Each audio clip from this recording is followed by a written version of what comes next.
So I'm here with my buddy Leon, and we are on a rooftop in Casco Viejo. Are you enjoying Panama so far? I am. Great, great. It does seem beautiful, and our view is absolutely amazing.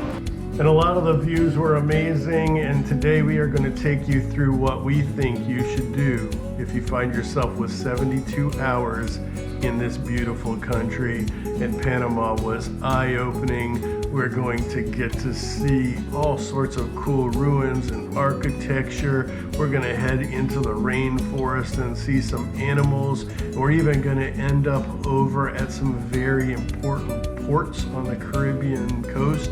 So stay tuned and get ready to have some fun in Panama.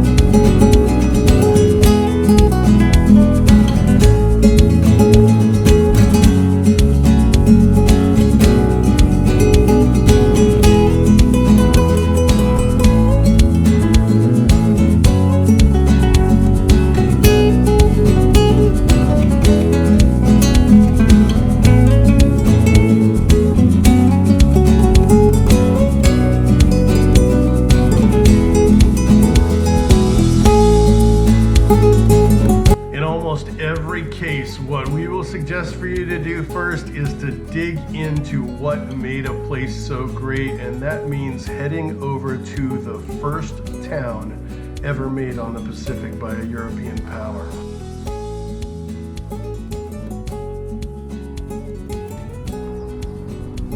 Welcome to Panama Viejo. And the way that this small city was preserved in the middle of such a large metropolis is amazing. It was actually a pretty large city even back in the early 1600s, and it grew and grew until 1671, and this was a place of significant importance even before the Spanish got there, because it was the crossroads of two cultures. And you see the material culture of the Native Americans in the museum, and then you start to see the Spanish coming in and Christianity coming in.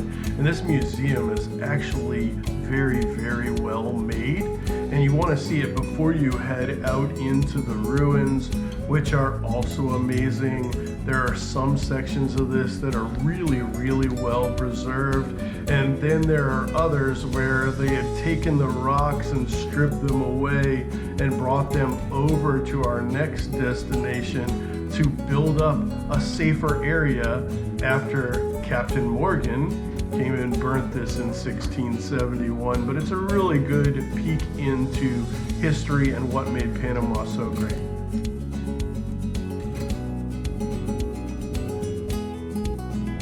And after Panama Viejo, it should be about noon, and what I suggest is you head down to the Fisherman's Wharf.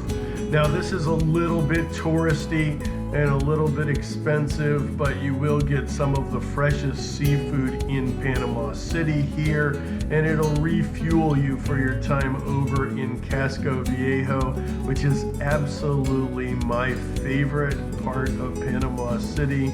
The colonial architecture here is amazing. It's kind of like what I would expect to see in, say, Quito or Havana.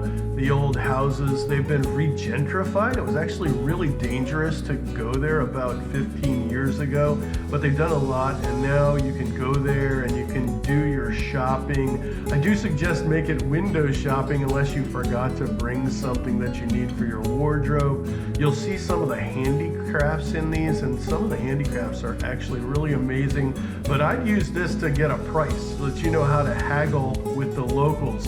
Because if you go down to the city wall, you will see where all the locals have set up their market, and at least all of the money would go to them that way.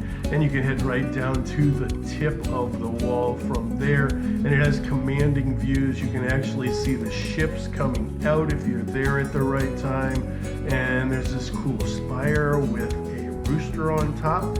And when you just come down from there, you're going to see a cool cool little museum hidden in the wall. And you guys need to tune into the episode in 2 weeks just to see how absolutely special the display was there.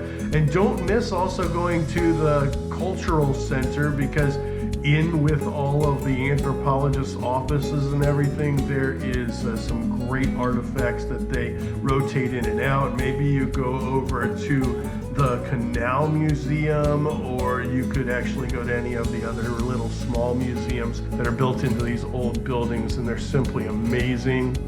And then I would suggest you just go find one of these bars with a rooftop terrace and have a drink with one of your friends and enjoy the sunset and get ready for another big day tomorrow. The next morning you wake up early, have a nice breakfast, and get fueled for your day driving through the rainforest to the Caribbean side. And for birders and naturalists, there's really a lot of cool things you can stop and shoot pictures of and see on the side, including the agouti, which they call the royal rat in Belize. I've actually eaten this, and so has Queen Elizabeth, by the way, and it really was a lot tastier than it looks, I promise you that. But you should definitely try the local cuisine. And one thing that you can do in the rainforest as you're crossing over the mountains, let's call it here, is you can stop, and a lot of the indigenous will sell fruit and things by the road.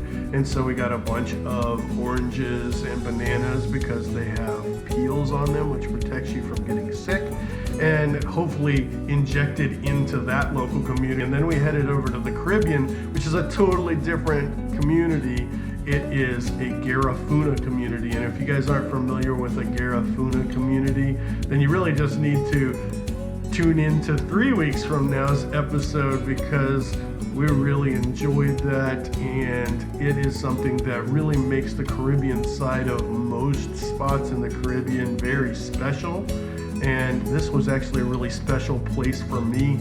Our first stop was at a place called Nombre de Dios, which means the name of God. And it's a beautiful place to go swimming and frolicking in the water. But there was one other reason that was very important to me. It really is a beautiful but polluted beach. And right out there in the water is where Sir Francis Drake is buried. He died of dysentery during his raid of Panama, and he is one of our distant relatives, about 10 generations back. And one of the things that I thought about my uncle's beach was, man, I wish that people would clean this up every once in a while. So I got out a couple of Ziplocs, which was all I had with me, and I picked things up. The next time I go there, hopefully I'll go there again, we'll bring a big bag and do an actual beach cleanup, and I'll feel a whole lot better about leaving that beach cleaner. And then we went over to Portobello and we ate some delicious seafood. Garifunas certainly know how to cook. And if you want to know about Garifunas, you're going to have to tune into that episode. I can tell you the beer was a little lackluster, but everything else was just absolutely delicious. And then there's 3 forts in Portobello, and we wanted to film all 3 forts. And I ended up making a really good new friend while I was there. Hi. Hi. What are you doing? Hi. You needed to give me kisses? You had to jump up here? What a good puppy. What a good puppy you are. Yeah, what a pretty puppy you are.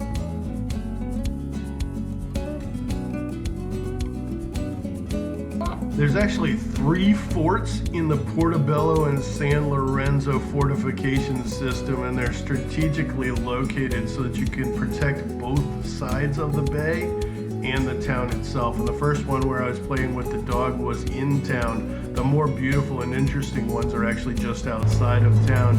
You can go to the main one, and then after that, what you want to do is you want to catch a boat. The boat only cost us $20 US for both of us to go out for a little tour of the bay, which is beautiful. Columbus named this bay Portobello, and it was for a really good reason. The boat ride was fun. It wasn't too long, but it takes you over to the fortification that you can only only get from there. You can actually climb 3 different levels, and I climbed all 3 levels, which were awesome. Do watch out for the leaf cutter ants so that you don't step on them, but hiking up to the top is worth all of the perspiration. You want to try to get back by nightfall because driving in the dark in a Caribbean country is quite an adventure. So we were able to make it back that night, and we did a sweet drinking tour. The first place we went was the first place you saw on this episode, and it's one of the more famous places to see the sunset, and it's also one of our favorite places to eat. So we were able to grab a little bit of food and watch the sunset and drink a couple of drinks before we headed off to my 2 main destinations for this trip. We went to the only brewery that I could find in Casco Viejo, and we had a free flight of beers and chose our favorite. My favorite was the port. And after you're done with your beer, you head over to what became my favorite drinking establishment for reasons that you will have to stay tuned to find out. But Pedro Mandingo's is a very, very old rum distillery that has a bar in Casco Viejo, and we really enjoyed that. And we dropped some moderately expensive, really nice drinks down, and it really helped us sleep.